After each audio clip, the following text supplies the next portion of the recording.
Everyone. Thank you for joining today's session, Build Your First Website on Azure from a Machine Learning Model. Please welcome our amazing speaker, Soojin Choi. Soojin is a product manager on the Python AI team at Microsoft, where she develops data science and machine learning tooling on Visual Studio Code and vscode.dev. She loves to learn, share knowledge, and grow with people around her, and she thrives in teams that allow her to do that. She is currently learning about DSML workflows and tackling hard problems in those workflows, one pain point at a time. Thank you, Soojin, for being here today. I will now pass the session over to you. Well, thank you for having me for the great introduction. She introduced me, my name is Soojin. I'm a product manager at Microsoft's Developer Tools Division. I work on Python data science experiences around VS Code. Before I begin, I would like to first admit that I am probably not the most technical person in the room, so I apologize in advance if I'm unable to answer all of your questions. And to just throw it out there, the purpose of this talk is not to go through a data science tutorial or a machine learning tutorial per se. It's more for me to kind of show you some of the cool and random things you can do with and around VS Code notebooks and VS Code notebooks, and then also introduce any extensions along the way that I am not incentivized to tell you, but I just kind of like to geek out about things like that. And then also the real purpose of this talk is to kind of give you an end-to-end workflow for containerizing your web application for your machine learning model, and then deploying that to Azure using Azure Container Instances. And I will show you and explain parts of the code, but I am going to minimize coding in front of everyone because I am very bad at coding and talking at the same time. So bear with me there if that's not what you're used to. All right, so I do have to sell my product a little bit. So I'll give you, after I give you a quick overview here, which I already went through, I will talk to you a little bit about why we would use a notebook in Visual Studio Code. So by the virtue of actually being inside VS Code, you get all of these cool features like extension marketplace, debugging, Git control, and that's really first-class experience in VS Code.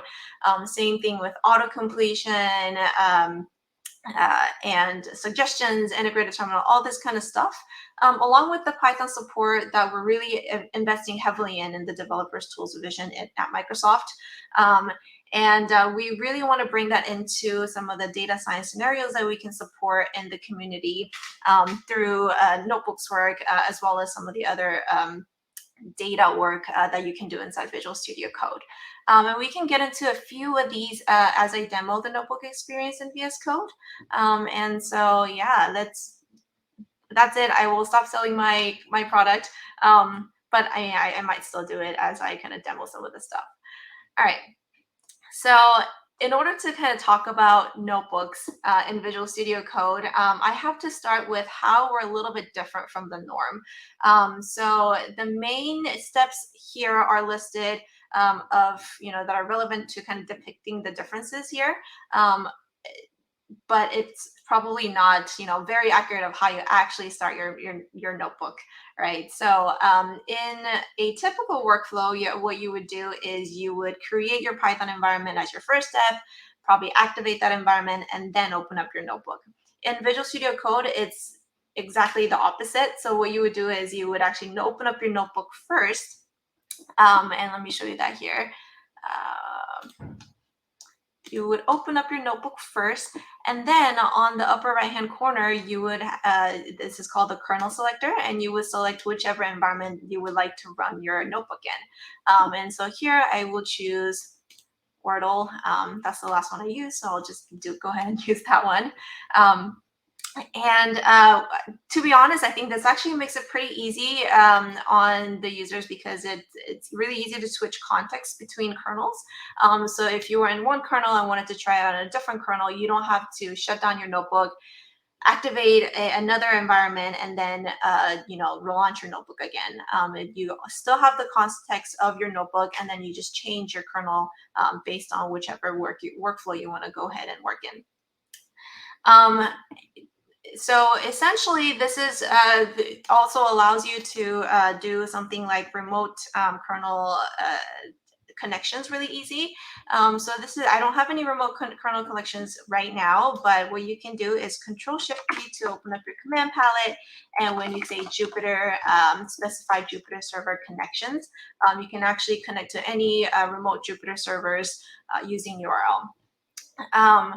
And if you actually want to get really geeky about extensions here real quick, you can actually view and manage your Python environment and your packages through this extension called, I don't want to get it wrong, Python Environment Manager. And what that does is it lists all of your environments so you can view it, and let's open up one of them and you can see some basic information about it and see all the packages that are installed on that particular environment. And it is slow, but it'll be loaded by the time I talk about something else. All right. Wow, that is actually very slow, and I am so sorry about that. There we go. Yeah, so let's actually kind of go to the deck again. Oops. There we go. All right. So this notebook, what is this notebook really about? I just copy and pasted the first markdown cell here onto this deck here. What is this notebook about is it uses the machine learning package that's provided by scikit-learn, and then it tries to spit out a machine learning model that'll predict housing prices in California given a data set. This is actually the content of the notebook. If you want to take a look at it, you can go to the outline view here, which is basically your table of contents. It's not too different probably from any of your other notebook work that you do to do this kind of work, right? So I just have a quick look at the data, and I do some data visualization, some cleaning, and basically I train a machine learning model, build and train the machine learning model, and evaluate it.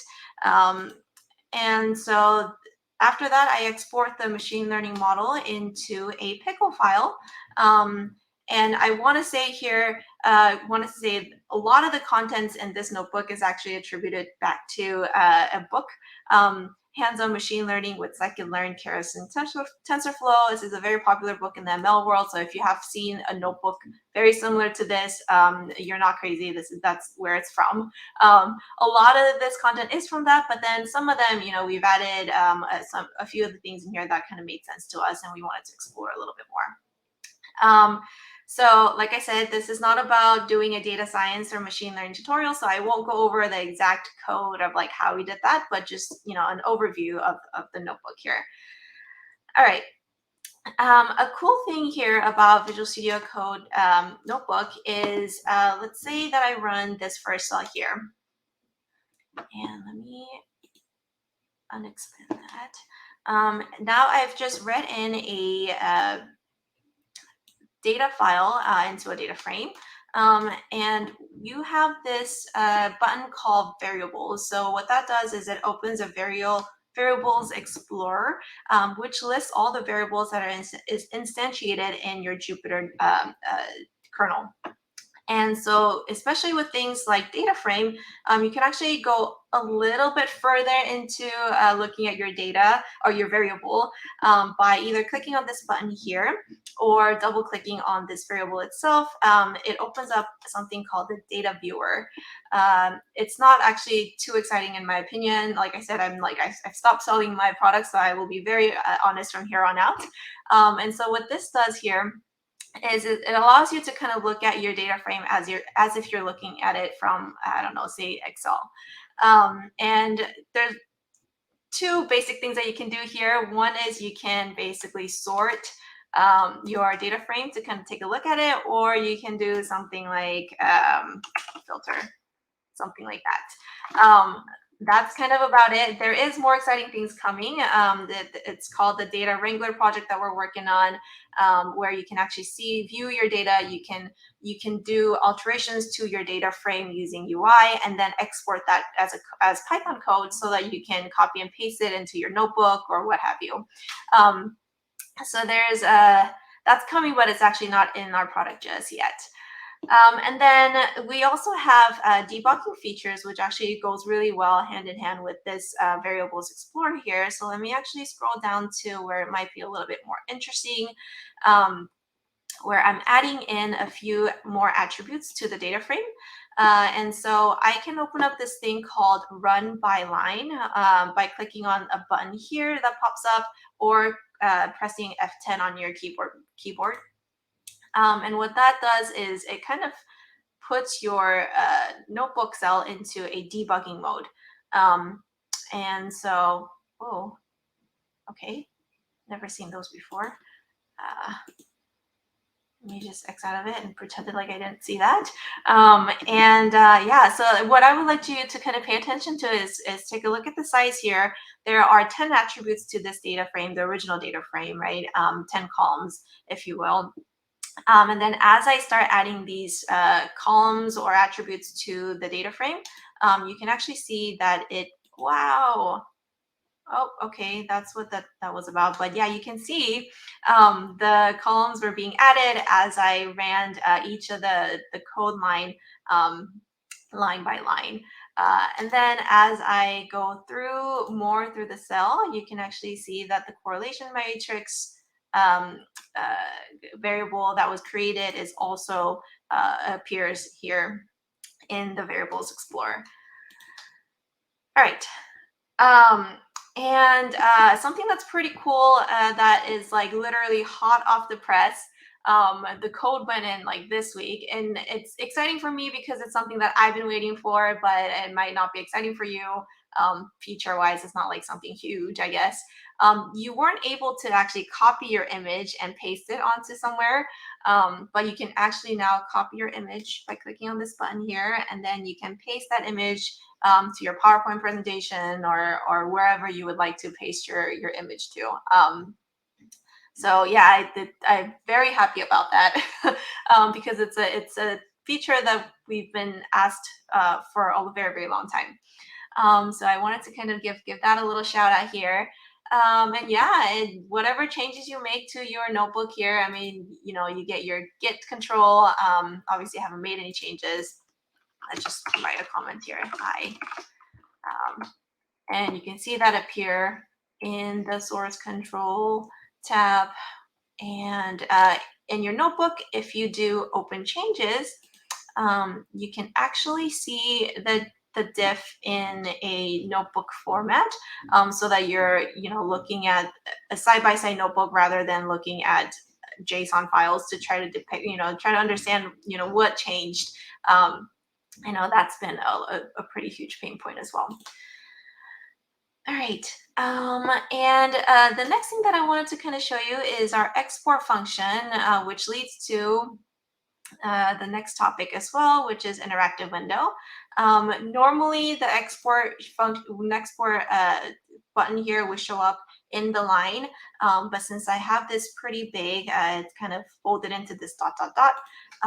But you can export your notebook as a Python script, HTML file, or a PDF file here. I'm exporting this as a Python script, and what that does is that it creates a Python script with these cells. So I don't know if you can see it. Even if I make the screen bigger, it's probably not going to make this any much more bigger.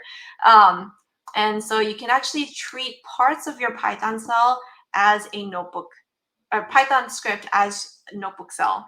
And so what defines that is this symbols here, hashtag %%. And so that actually makes it so that you can run your cell in your notebook. We've seen a couple of folks who really, we've seen that this has been pretty helpful for generally 2 classes of users. And I'm launching the interactive window here. on the right side so that I can view my Python script and the interactive window side by side.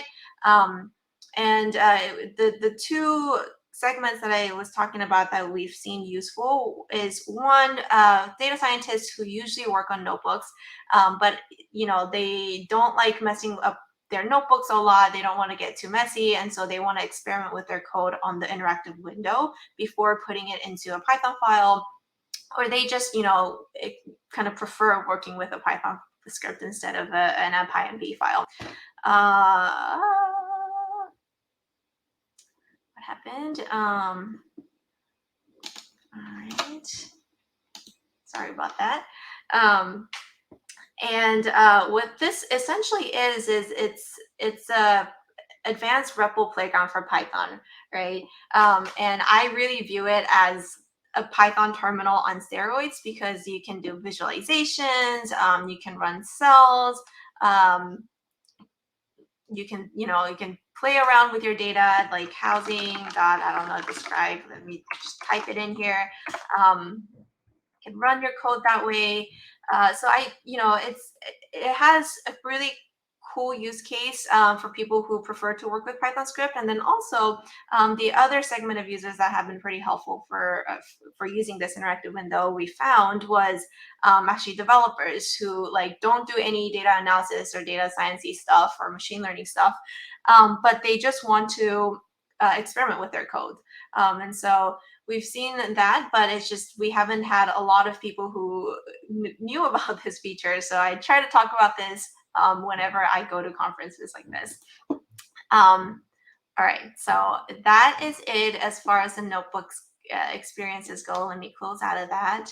I don't need to save it, thank you. And interactive window, I don't need to save that as well. All right.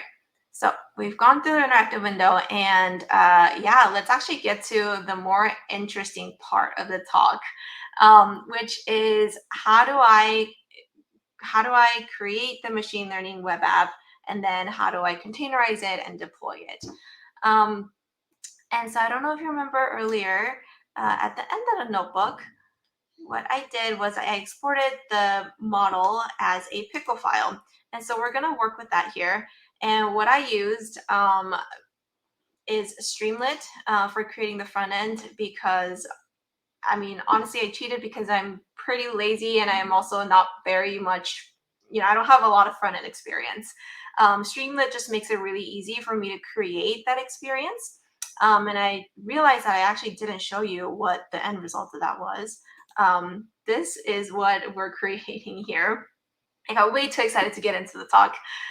This is what we're creating here. It's a website running on Azure Container Instances. And so what this does is it takes in an address in California, and then you can put in number of bedrooms, number of bathrooms, and then also choose whether it is near the ocean, if it's inland or on an island. And then you can predict the price of the house. And so this is essentially what we're making. And I didn't have to do any CSS or anything like that, to create this front end. Streamlit is what did that for me. And all I had to do was import Streamlit, load the model, and create basically a function that predicts the price of the house given all these inputs here. Obviously, I didn't have all of these inputs in the website itself. That would be too much for any one person to kind of put in to just kind of predict the price for fun. I put some median values for a lot of these, and then I had it return the prediction, and then I just convert it into a dollar value and then present it to the user. Obviously, here are the text inputs and the drop-down menu that I've asked for earlier as well. So it's very, very simple to use Streamlit. And I think this is probably like the easiest part of, of this whole end-to-end flow. And then literally that's how long that file is. It's like 162 lines of code. All right. So, and another thing that I wanted to kind of point out, since we're on a Python file, my code actually did not look like this. Our code looked a lot messier and like not as organized. But one of the things that Python extension does for you inside Visual Studio Code is once you save it, it actually formats your code using black formatter, and then it sorts all of your imports in the order that it should be imported. I'm not smart enough to know that, or don't have time to look that up. And so this is one of those features where like you didn't think that you needed it until you like had it. And so I kind of find that super cool. Again, like not trying to like sell it, it's just I find it personally pretty cool. All right. Now that we have our application, let me show you how you can actually develop with Streamlit. I am not showing you how I've actually wrote this code, but what you can do is Control Shift and what's that mark? The little the code mark, the quotation mark, the button next on the left of number 1. Oh my gosh, I cannot speak English apparently. But anyways, to open up your terminal. And then all you would need to do is Streamlit run and then the name of your file. And what that does is you can actually see all the changes that you're making immediately on your browser. And so that's how I've been like developing it, trying to see, I would write a code and see how that looks like on the browser and things like that. I think it's going very slow because of the platform I'm on, but it's usually not this slow. There we go. Now it's popping up. And so this is going to look exactly like what I showed you earlier, but it is on my local host and it is running on Streamlit's port 8501. Yeah, wow, that is very slow. All right, so with that, I won't wait for that, but there you go. I will now show you how you can create a container to wrap all of this around, so that you can move this to wherever you would like it, wherever you would like to host it. In our case, we would obviously use Azure Container Registry and Azure Container Instances. To do that, you just create a Docker file. And if you're not familiar with Docker, don't fret, right? Like Docker is just a way of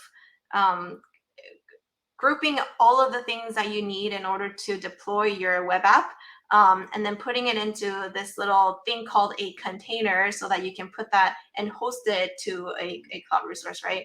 And I think this is probably one of the simpler Docker file, and so it's really easy to digest here.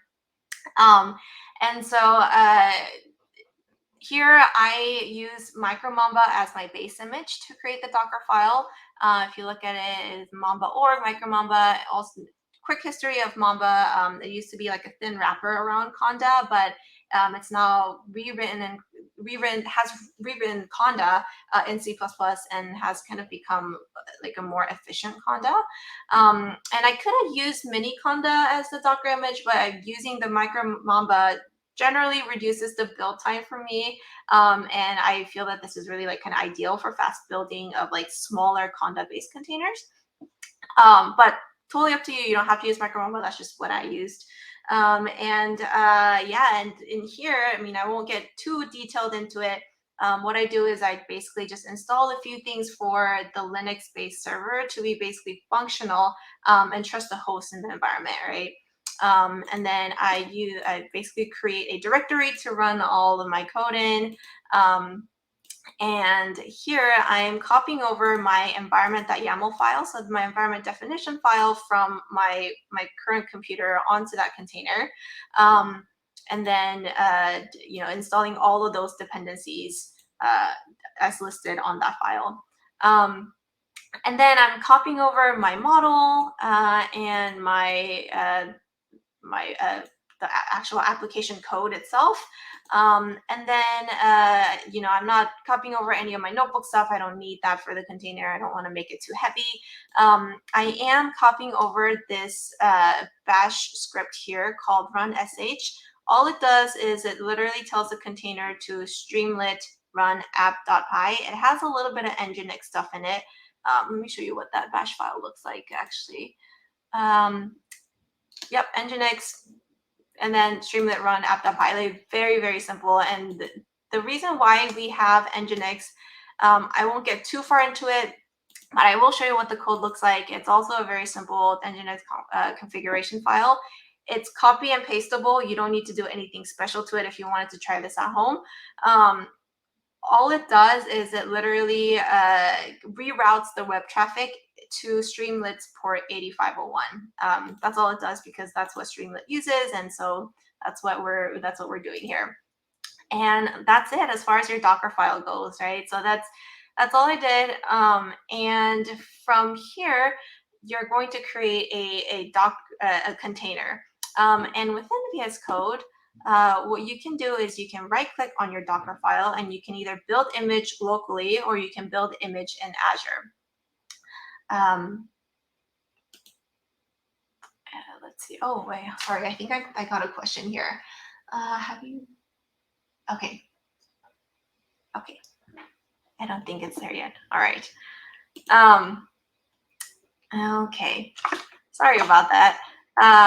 And so once you say that you want to actually create a container image from the Docker file created here, you can tag your image with a specific name you want.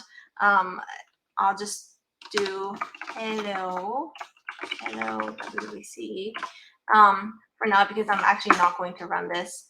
But what you can do is you can either create a new container registry. And what a container registry is if you ever use Docker, it's the equivalent of Docker Hub, right? It's basically a cloud storage ish that stores your container images. And so for this one, I will choose WWC2222 July that I created earlier, and then select Linux as my base image or base OS. And then that's about it. All like that. What that does is it builds the container image, and then it pushes pushes it to the Azure Container Registry. So it does two things in like one step almost. The downside to this, which like I really hate, like it's so frustrating about this whole experience, is that it looks like it's stuck here, but it's really not. Sometimes the output here is a little bit difficult to, or it doesn't give you any feedback to let you know that something is actually happening in the background. And I won't wait for this one, like for sure I won't wait for this one, because this actually took me like over 7 minutes to build and deploy it, or not deploy it, and to push it to the container registry. But I did want to show you that it's really simple to do that. And then after you have done that, what you can do is you can actually go to your Docker tab. And the way you create this Docker tab is by installing the Docker extension.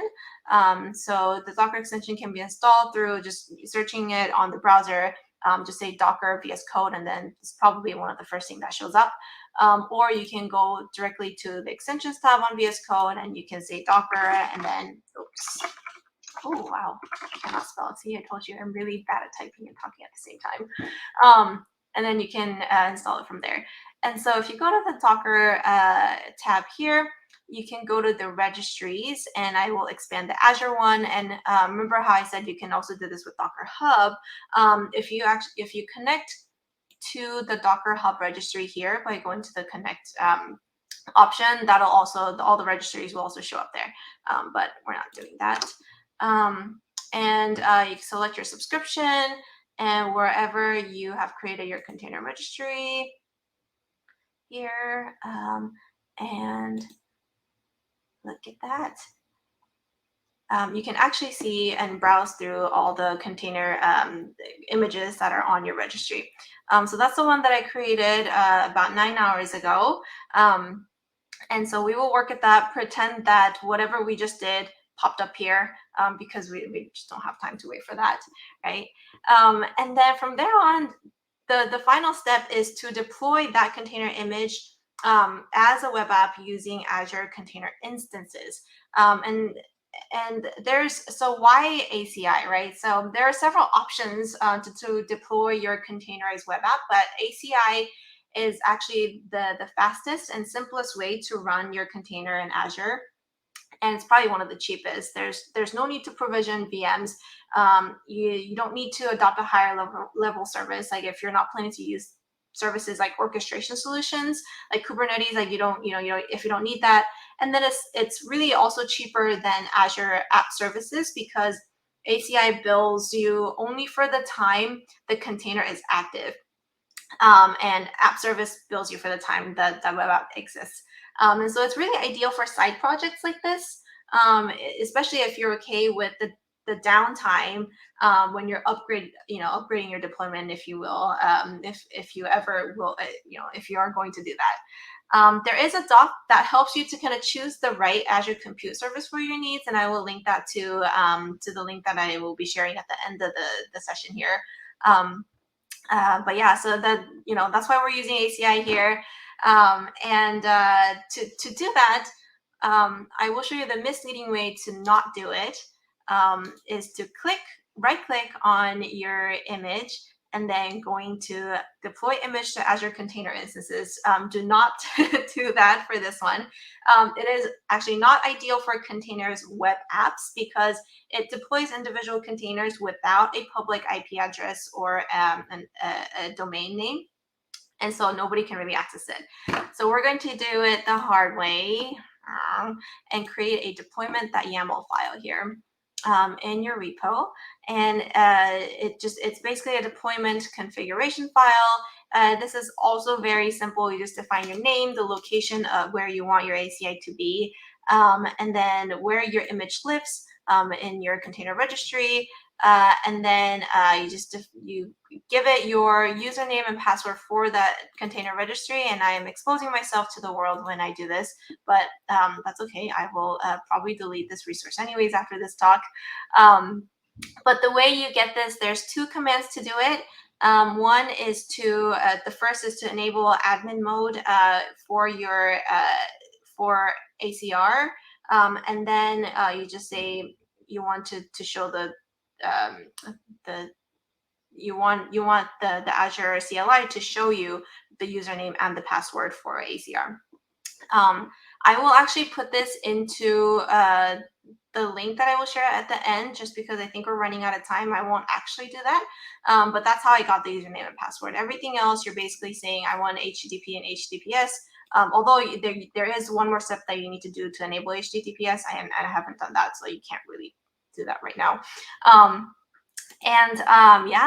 All you do after that, after you've created this, is you just say Azure Container or Azure Container Create. In the terminal, just say in the resource group that I define, in the container registry that I defined, using this deployment.yaml file, you press enter, and this takes like 2 minutes. Like literally, I think it took me a little bit less than 2 minutes. And then once you've done that and that runs successfully, you just confirm by navigating to your DNS, and your DNS basically is the DNS name that you've selected here. So I've selected here Cali house price, dot the location, dot azurecontainer.io. And that's how I got to over here. Oh, that's the localhost one, which is why the connection errored out. calihouseprice.eastus.azurecontainer.io. I am so sorry if this is your street address that I've exposed to everybody. I just found a pretty expensive house in California, and just put it here. But apparently it was about less than $500,000 back in 1990. Yeah, so if you're like me who just bought a house at the highest, hang in there. Time time is money. So yeah, I mean, that's it. I went through it really, really fast. And I am opening this up to any questions. I haven't been looking at the chat too much, so help me out here, Stephanie and Anna, of any questions that came up. And yeah, I hope you took at least one thing out of this talk.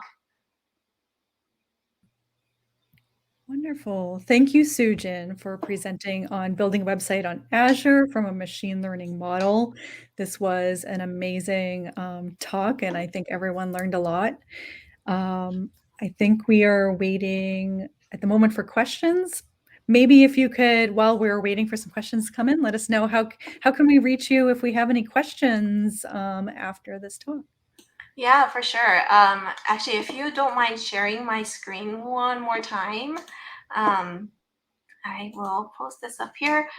So all the links and extensions and everything that I just talked about, you can go to that link there, ak.ms/blockdatapy, and access all of that there. And then you can also reach me through my Twitter account there, Soojin Choi underscore. You need the underscore at the end. I'm not very good at Twitter, but you know, I will try my best if you guys have any questions. We also have a VS Code Python Twitter that we all manage as a team, and that one we are a little bit better about responding. So yeah. Awesome. So we have a question come in from Michelle. So thank you, Soojin. If we run multiple projects, would we need to set up separate ACIs? It depends on how you want to deploy your website, right? Like if it's going to work in a single website, you don't necessarily need to. But if you wanted to run it as a separate entity, then you would absolutely need to do that to set up your ACI separately. Fantastic. And everyone, we do have time for questions right now, so please feel free to drop any questions that you have in the chat. Okay, so we have another question from Anna. What's your favorite part of your current role? Yeah, so my favorite part of it is learning it all and absorbing it all, right? So I am not a data scientist. I don't come from any data background. So for me, learning about my users and going through the motions of creating notebooks and doing these end-to-end kind of workflows, and then talking with our customers to kind of figure out what are their pain points and what works for them. That's been really refreshing to kind of learn from their perspective. So that I would say is my favorite part of the role. I'm gonna say second favorite part of the role, which very highly competes with my first, is the people that I work with. I've moved teams, before, but this is, I think, by far my favorite team with some of the most amazing people that I've ever worked with before. So I really enjoyed that. Fantastic. So vscode.dev seems great, but what are some of its limitations? Yeah, so I can go over vscode.dev a little bit. So vscode.dev, I didn't actually talk about it too much here actually at all.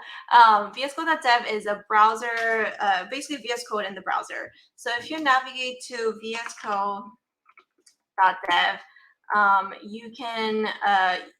you can use Visual Studio Code on the website. Wow, that is some use right there. I'm so sorry about that. You can use VS Code on the browsers, like without installing anything on your machine. The drawback here is that not all of the extensions are available as it is on the desktop version of Visual Studio Code. And if you're using notebooks, for example, it's really hard to work with remote scenarios. For now, we're working on that experience. And so the best way to work with Visual Studio on the browser is by connecting to code spaces. I don't know if you've heard of it. It is, there's no free version of it right now, but we are planning on actually providing a free version of code spaces. So basically what it is it's literally what you see here. So you'll be able to do VS Code or code in VS Code on the browser without installing anything with a cloud-hosted, cloud-backed compute that has both CPU and GPU. And so very excited for that. Currently, that's not connected yet, and it'll probably come maybe end of this year, maybe a little later, who knows? But we're definitely actively working on that.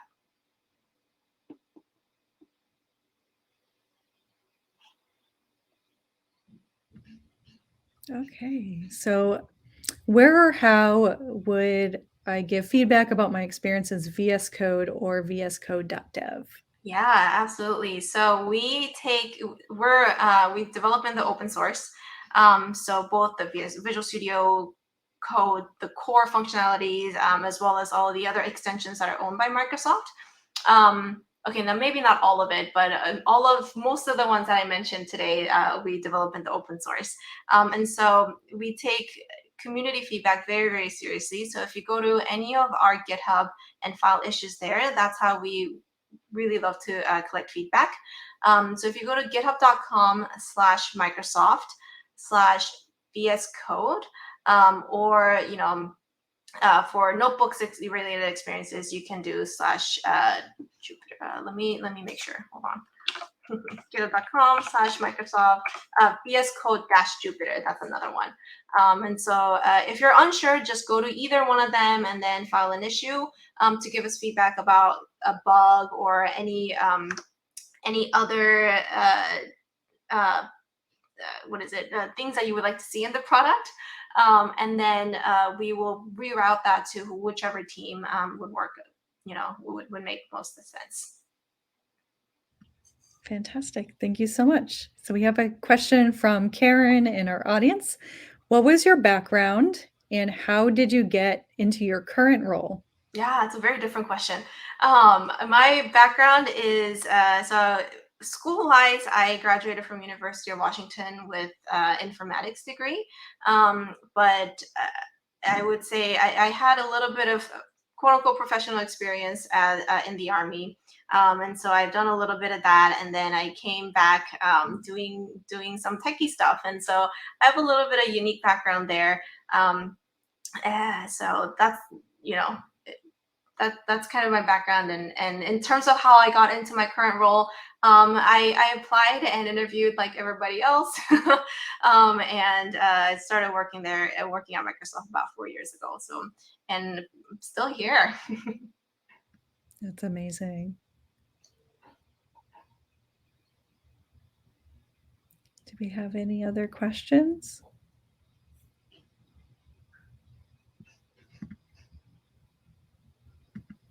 Okay.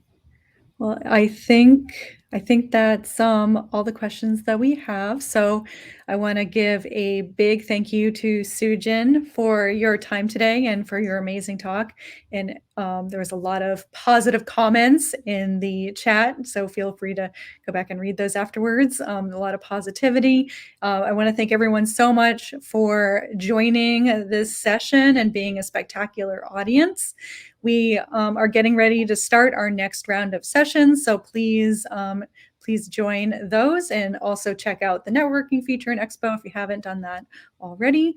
And I hope everyone enjoys the rest of their time at the BlockDataPy Summit. Thank you. Thank you for having me.